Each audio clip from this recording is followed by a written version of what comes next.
Like, do we all have struggles with prejudice and or ignorance when it comes to this issue? And I mean, part of it's our sinful nature, part of it's the water we swim in, or the context we've grown in, things we've been taught, things we've experienced. Just maybe how have you all had to confront in your own hearts prejudice or ignorance? I can jump into that, David. And just before I answer that, let me just say it's just I love hearing your stories, because I think that's so important in this conversation, and making progress as a church is us taking the time to hear each other's stories as it relates to race and ethnicity and culture. It's just so helpful. And I hope that our church members who are watching this, but whoever's watching this, would be encouraged and inspired to have these kind of conversations in their discipleship groups, and with their, for now, over Zoom, you know what I mean, during COVID-19, but hopefully one day, over a meal. For me, I definitely have had to confront my own prejudice and bias, because my grandfather picked cotton, in Georgia. My grandmother was a part of the Great Migration from the South to the North, and her livelihood initially came from, as a teenage girl, cleaning homes for white people. And she experienced such intense racism and discrimination, and so much of my family did. They were in McKinley Tech in Washington, D.C., which was a legendary, all-black school before it integrated. And so my family experienced a lot of racism and discrimination from white people, and because of that, and I was trained to be on guard, and I think in some ways rightfully so.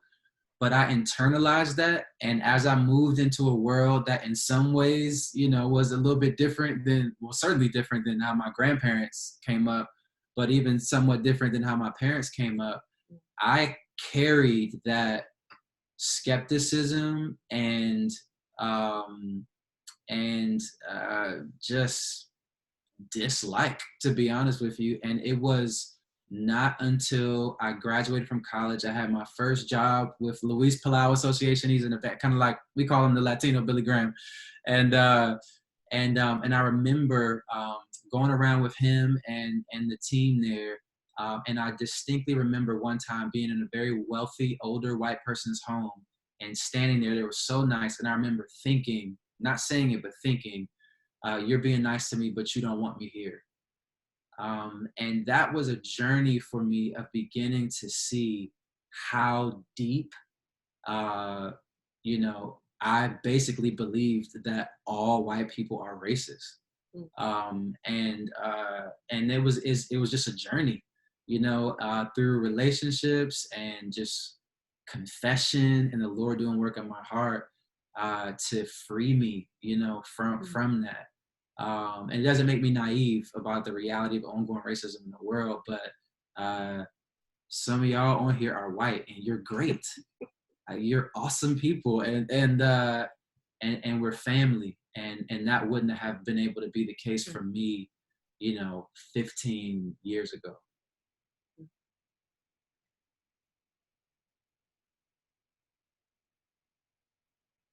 So I just wanna share something. I don't know if you're familiar, but anyway, so there was a cartoon that was actually censored here in the United States. And it's a cartoon about a black kid with his mom. And that's how it's portrayed. And that was very popular in Mexico. That's reading that story, that's how I learned to read. So every week I was excited to read that story. So in my mind, there was not a problem. It was just a mom with a child and other children, And of course, when you read it now after all I'm gonna say the trash that has been put in your brain, you read it with different eyes. But at that time, I had no idea about any of these prejudice. But when I came to United States, I was in Texas and I went to a school to learn English, and everybody told me, be careful, don't go out of that school because around there are all black people. They will kill you. They will do this. They will do that. So that's the first time that I had a very strong prejudice, you know. And interestingly, and I guess one way the Lord dealt with me was in my second job, I had all my co-workers, they were black, all of them. And I became very good friends with them. They are the ones that taught me English. So I spent hours and hours with them, and they told me a lot of things, but not only English, they told me other things. but it was, you know, that erased all of that, and that has helped me. But I mean, at least I could have had stayed with that experience for all my years, but thank God that didn't happen. But it was very simple to get these feelings and these thoughts and these ideas like out of nowhere. So from nothing to now having the worst thoughts. Yeah, I want to confess my many years of ignorance on the topic of racism as well. I just saw racism as more isolated or disconnected incidents that happens in certain geographic pockets, and it has no direct relevance to my life. And when I saw other Asian American brothers who were so passionate about this issue, I mean, I secretly thought like that has nothing to do with me. Like, why don't you just forgive and then just move on? Like, why are you so passionate about this issue? And now I'm starting to see how like sick and so so wrong, so blinded was my thoughts on this issue, and trying to learn and understand better and conversations with other brothers and sisters on this. Yeah, my experience, I moved from California to Northern Virginia, and I changed my job from a private Christian school teacher to a public school.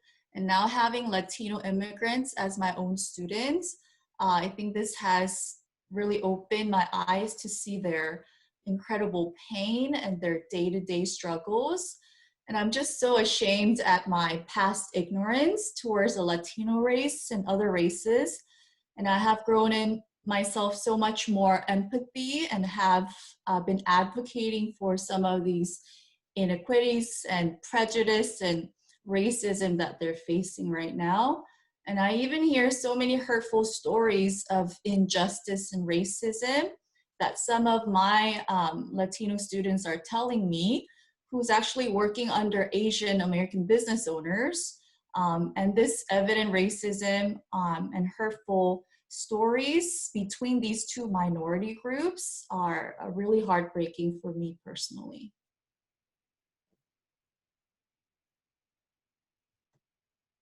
I think what's on my heart, it's been quite a journey, but it's more of a people group at large.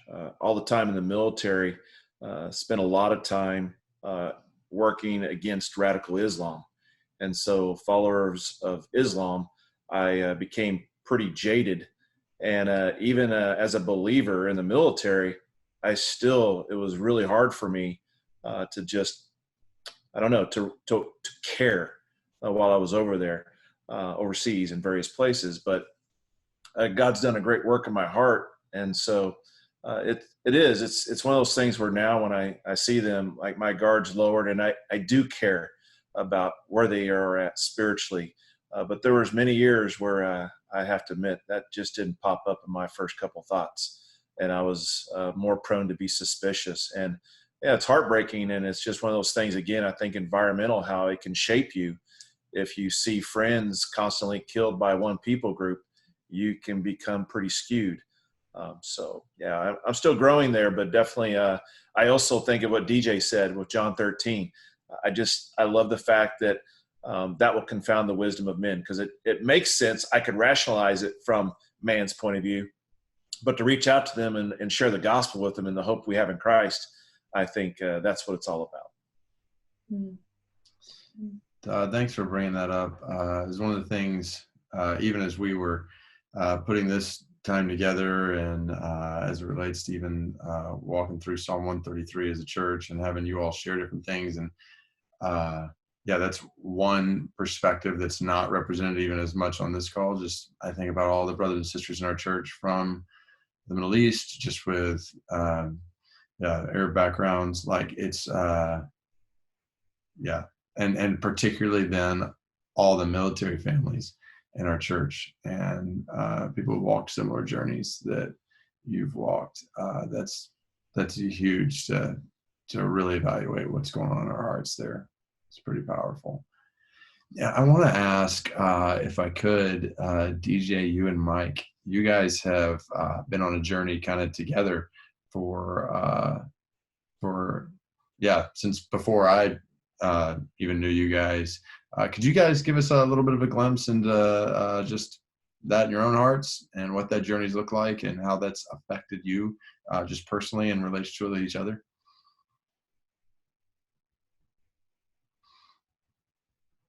Somebody's DJ, gotta man, you can start it. I'll start it this way. I'm a much better man because of DJ Corky, but you can kind of explain why. Oh, man. You can feel free to praise yourself too. Well, that's high praise. I was literally going to say the same thing about you, Mike. I'll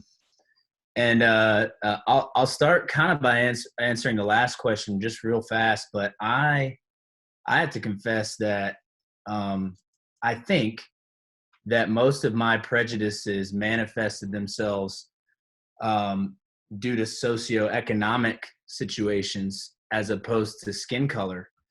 And I think I can honestly say that I had the same disposition towards white people in trailers as I did with Black and brown people in a bad socioeconomic situation, because I was raised with like hard work ethic, and that's where you find value. And now when I went outside of America, that was different because I thought there's less opportunity there. So clearly it's going to be different. But for everybody else inside of America, I was kind of raised with this, like, you have opportunity and you can work. And so I was confused by people who didn't take advantage of that opportunity. And so it took me a long time to realize and to learn through conversations like I've had with Mike and Eric and others, that a lot of people in bad socioeconomic situations, many things happened prior to them in that situation that affected what's happening in that moment, or even in my decade of life.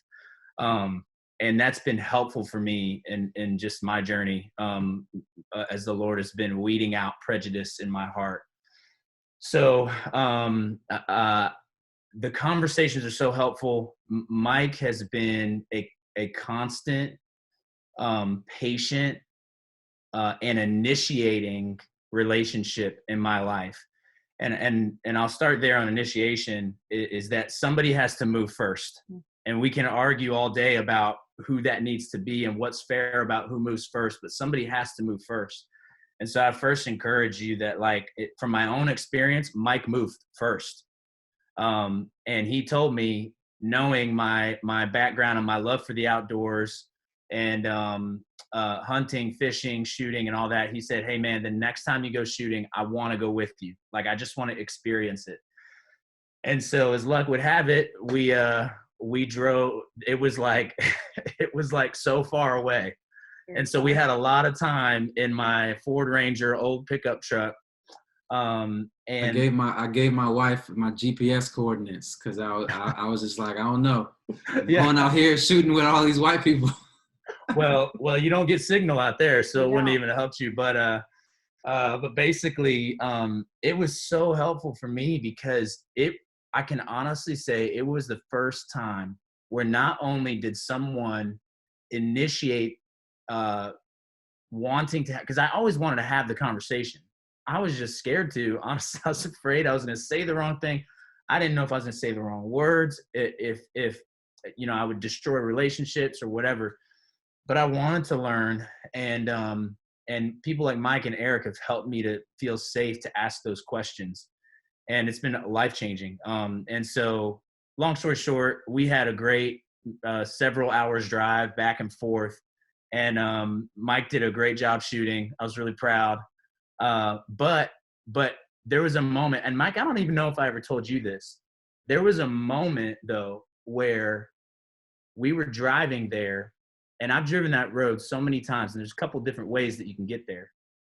And as we were driving there, I remembered that there's one particular house that flies this giant rebel flag, like a couple miles from where we were going to be shooting.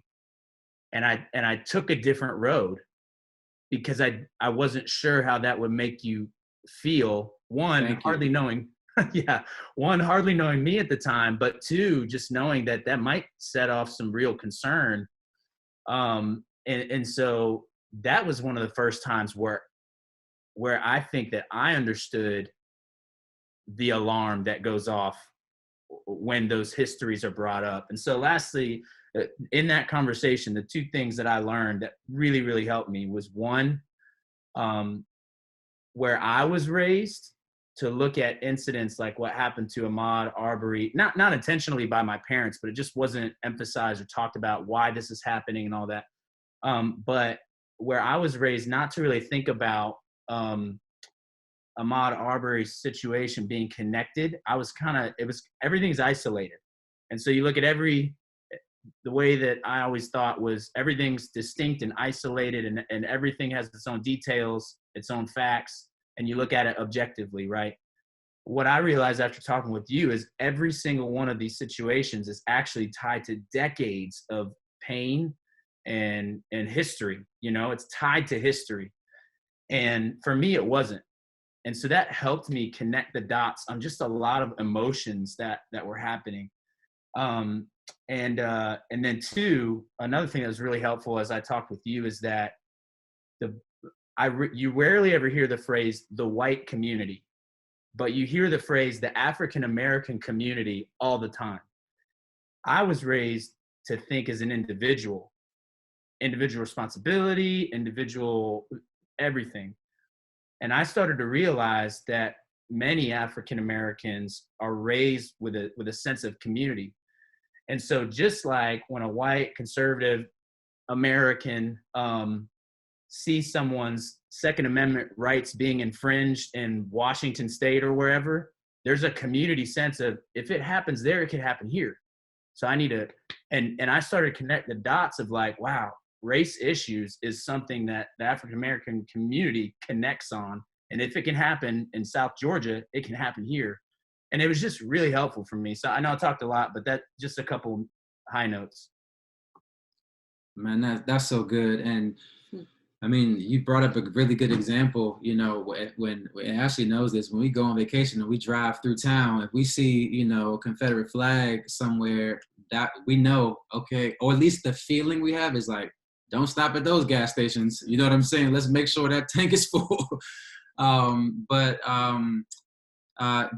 my time with you, DJ, one of the biggest takeaways for me, we talked about so much. You shared with me just the kind of military history of your family and that deep desire that you had to serve. And the phrase that stuck with me to this day is how you talked about how disappointed you were just because of some medical conditions when you weren't able to serve.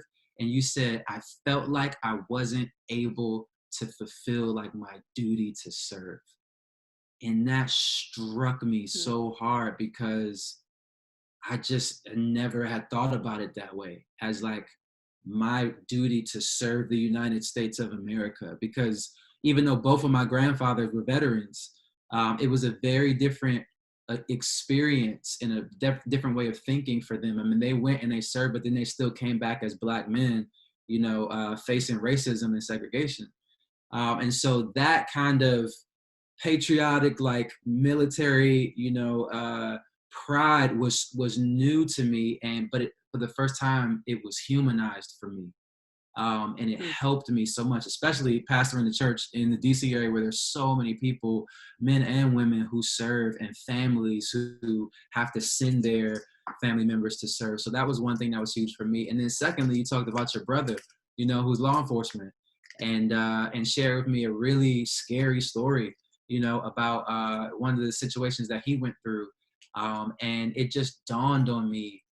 It was just a peek, behind the curtain for what law enforcement in our country deal with. And it helped me to realize that, and I knew this, but just because of how I grew up in the communities I grew up in, there is like a deep kind of skepticism of police.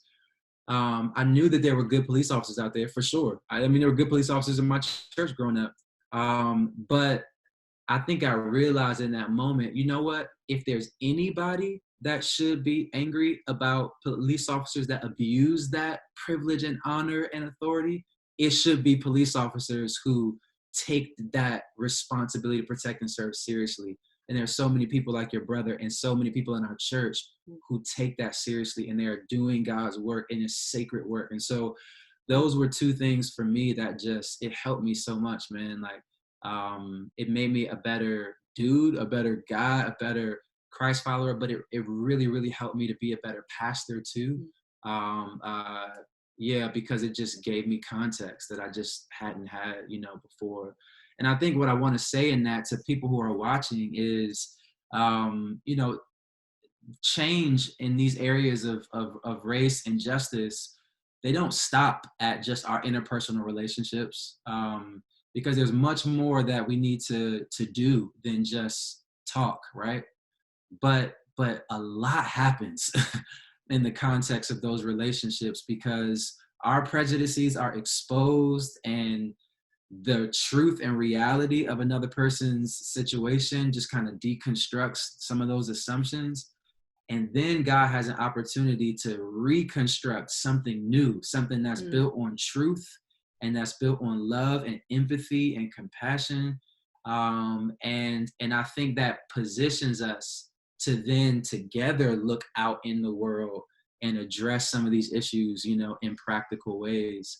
And so I'm thankful for you, man. Really, I'm not just saying that, just to get it recorded. But I've told you before, you were a critical instrument in the hands of God to sanctify me, to make me more like Jesus, and to equip me to better engage and lead out, on these issues. Likewise, man. Thank you. I wish I could hug you through Zoom.